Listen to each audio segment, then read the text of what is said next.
I'm making me some coconut shrimp, you guys. So I said before, in my past, I was supposed to make a cooking, talk to you about my dishes, but I can't do that because people will copy. Okay, I don't want people copying off my sauteed, specialized dishes. Okay, I don't want people caramelizing a certain way I do, and then they taste that different type of. Because I experiment with food, so I don't want to put it on the internet because somebody will copy my ideas. When you're innovative, that's not what this video is about. And I didn't say my intro. I got you, motherfuckers. I got you. My intro is pretty tight. Okay? People starting to copy it. They starting to do shit. Anyway, I can't teach you my skills. Okay, I can't do that. Okay, that's not allowed. Because once I do that, then people are like, somebody just took my idea. No. I won't. I don't want to see that again. But anyway, let me see. I digress. This video is going to be talking about the problem with American men. Okay, what is this? What the hell is this? Okay, there we go. The problem with American men. Okay, because some female told me I should. You talk about women too much. And I said, okay, I'm gonna talk about American men. As I was growing up, when I was being picked on by a lot of single mother bastards, okay, single mother bastards, I learned one thing about a lot of guys these days. Most of them are simps, okay? They're simps. They're simps to the motherfucking core, man. And if they are raised by a single fucking mother, and they're looking at you as a female, right? And you already been whored out, okay? Because you rode the carousel or some shit, right? I don't see their potential as being a true man. They cannot be a true man. Because they were raised a particular way by a single mother. And to be raised by a single mother is a terrible, terrible idea. And why is this still... Okay, I'm still messing with my camera. I'm still learning my camera. And if they're going through life just looking at females because they're pretty, not taking advantage of what polygyny is, I'm like, damn, you just fucking with one female, then you're done with this female. This causes a problem in society. They're the ones who try to entice women to get abortions in the first place. Or probably it's coming from the mothers too. But you'll never know. Because I never encountered such a thing. I've talked to guys who talk about shit like, this girl was this, this girl was this, girl was that, and this girl was that. But in reality, they wasn't trained because they didn't have a fucking father figure. I told you before, most Americans are not trained by proper fathers. They will not train by alpha males. Just cut that across the board. I was self-taught because I basically my stepdad wasn't there for me. So I literally had to learn and watch women from a distance because women wasn't interested in me while I was trying to grow up. They wasn't really interested in me. My teeth was fucked up. These are dentures I'm wearing. And I think everybody should have dentures because when you have your real teeth, you're killing yourself because you really have to dig down deep from the poisons and shit that you have in your mouth. But I digress here. So what I'm saying is that since they haven't had father figures, they're going to go around, like, they're going to transform into fuckboys, especially when they're attractive. The more attractive you are, the more stupid they become. Okay, so did you hear what I said about most men in America?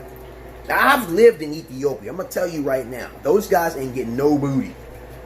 The most attractive ones, when they go to high school, they don't really even have sex with those Ethiopian girls over there like that. They just don't. They have dildos over there, and I was shocked about that when I heard that shit.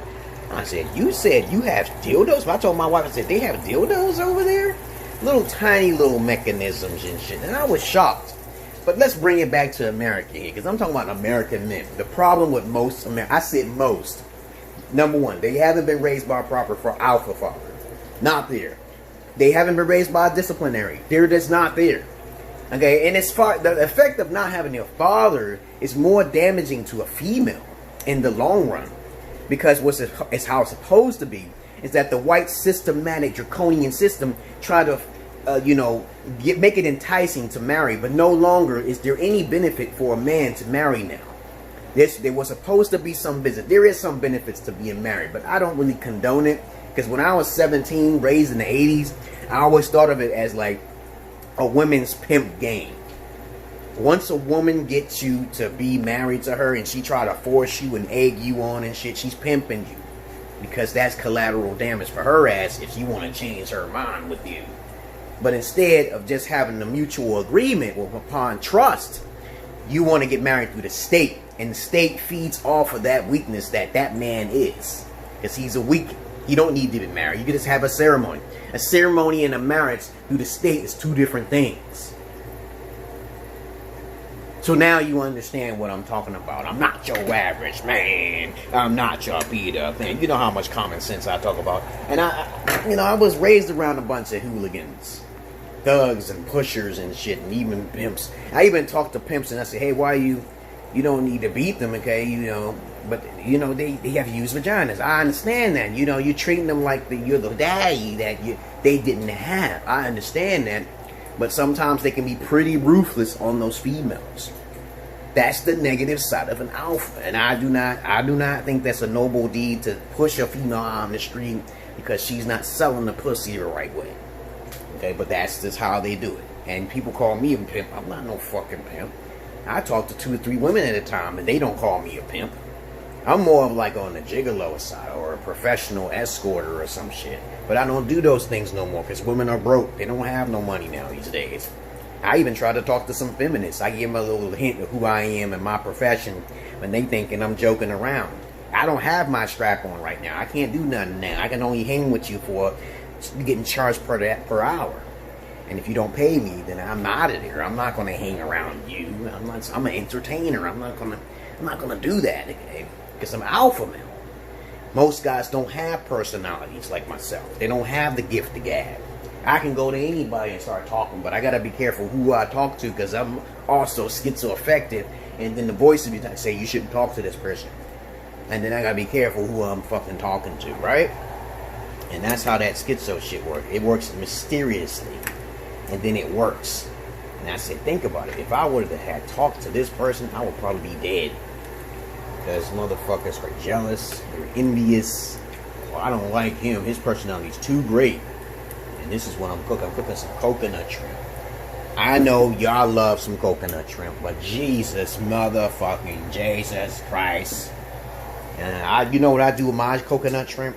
Even though it says coconut shrimp, I basically put an extra, a touch of lemon on it, and I stick it in pina colada soda. You stick it in there and you put it in the sauce, and three times more tastier than fucking Red Lobster. Red Lobster has some really good coconut shrimp. These are Pirates of the Caribbean shrimp. This 1 minute and a half will blow your fucking mind, guys. But other than that, that's all I want to say about the problem with American men. Most of them are simps. Most of them wasn't raised by an alpha male. Most of them like to laugh at someone who looks different from them. Because when I got picked on, I always asked them, I said, why are you laughing at me when I can take your woman away? And they'll laugh. Like, they'll still keep laughing. I remember this one guy, he was laughing at me. My teeth was all fucked up and I had a strap on and shit. And he was laughing. And I said, I'll take your girl. And I took his girl where he didn't even know it was me. Because I fucked her so well with the strap on, but she was paying me. I was hanging with her 2 kids. And during that time, I learned something about Deadpool. I didn't know who fucking Deadpool was. But he had an outfit on, and then I would draw, because I'm an artist and shit. So I would draw all this shit up and say, I don't want my son to learn. I said, your son has to learn about that. Because when he grows up, he's going to learn about comic books. These are fictitious characters. They're not real. And she allowed me to hang around her son and all that shit. I wish she had some daughters, but she didn't. But other than that, my life is more interesting than most of y'all's. Yeah, you understand that? And so I learned something there. I said that, when you got a loudmouth nigga who think he's cute, he's a fuck boy, and then you come across me, don't play games. Don't do that, okay? Don't compare apples to oranges. I will take your girl, okay? And I could be an ugly looking motherfucker, and I'll just pull her right away from you. But you know what I'm doing now? I'm laid back. I'm taking care of myself, eating my coconut shrimp, okay? Because I'm in America right now, okay? Look at that, squeezing the coconut shrimp. And y'all have a nice motherfucker day. Gotta eat and go play ball in about an hour. Just about an hour. Got some females coming up the park. They're gonna try to gather around me and stuff and give me love and attention. Peace.